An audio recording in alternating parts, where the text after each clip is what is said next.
Full slate of insiders for you tonight. Darren Dreger, Pierre Lebrun, and Bob McKenzie. We are 5 nights away from the NHL's draft lottery. Colorado holding the best odds at that #1 pick with Ottawa's selection.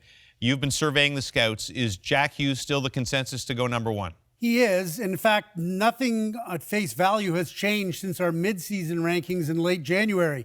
Jack Hughes is still #1. 10 out of 10 scouts say he's #1.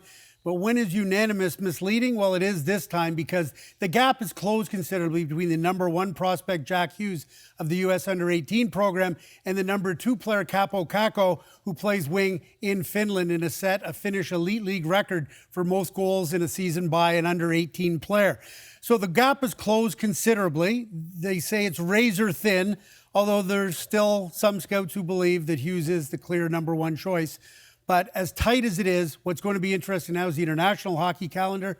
Jack Hughes is scheduled to play for Team USA at the Under-18s in April. Kaapo Kakko normally would be in that tournament, but he's been invited to the Senior Men's World Championships for Finland in May. So teams that have the first pick, they win that lottery, they're going to have to go to 2 different tournaments to make their final decision. Well, and there's a chance that Jack Hughes and Kakko could meet one another at the World Championships in Slovakia because like USA Hockey did last year in inviting Quinn Hughes to participate in the tournament where he fared very well, USA Hockey is considering bringing younger brother Jack Hughes to Slovakia as well. Now, the official decision hasn't been made. It has been as far as Quinn Hughes is concerned. I'm told that he committed to Team USA on Wednesday, and it's likely that Jack Hughes will be part of the American program in Slovakia as well. Ottawa won't be getting Jack Hughes because of that trade with Colorado, but they do have a ton of young prospects, and they're focusing on other things, namely finding a president of hockey operations. Dean Lombardi was one of the guys they talked to. In fact, a bunch of teams have talked to Dean Lombardi,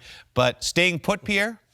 Yeah, he turned Ottawa down as far as even having a conversation, to be honest. And they're not the only team. My understanding is that 4 different NHL clubs since Dean Lombardi was fired as Kings GM 2 years ago have tried to entice him into a conversation, and his response has been very consistent. No, I'm seeing this through with the Flyers. He's the senior advisor to the GM. Now, what's changed, of course, is the GM.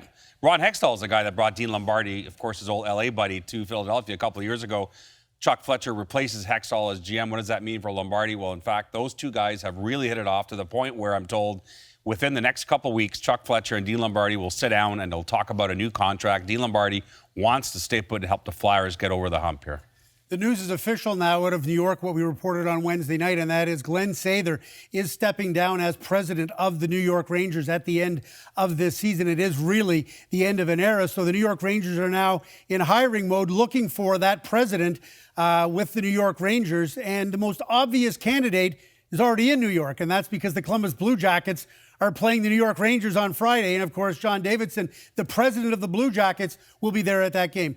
John Davidson's only focus right now is trying to get the Blue Jackets into the playoffs, but it's pretty obvious that his long connection with Madison Square Garden as a broadcaster and understanding how that business works, but also experience in St. Louis and experience with Columbus would make him the most obvious and maybe the leading candidate. Steve Yzerman is another eminently qualified individual, but a lot of people think he's more likely to end up in Detroit if he's going to do something beyond his advisory role that expires with Tampa on July 1. We are long removed from the glory days of Glenn Sather with the Edmonton Oilers. Right now, Edmonton does not have a GM. They have a coach in Ken Hitchcock. Fair to say, whenever the GM is hired, he will decide who is the coach? Yeah, it's unlikely that Ken Hitchcock will be back as head coach of the Edmonton Oilers. And there are some out there who would prefer that Bob Nicholson came out and made the decision so that they, as a candidate, a GM candidate, wouldn't have to do that. But that is not the road that Bob Nicholson and the Edmonton Oilers want to go on. They want to go with a more traditional approach to this,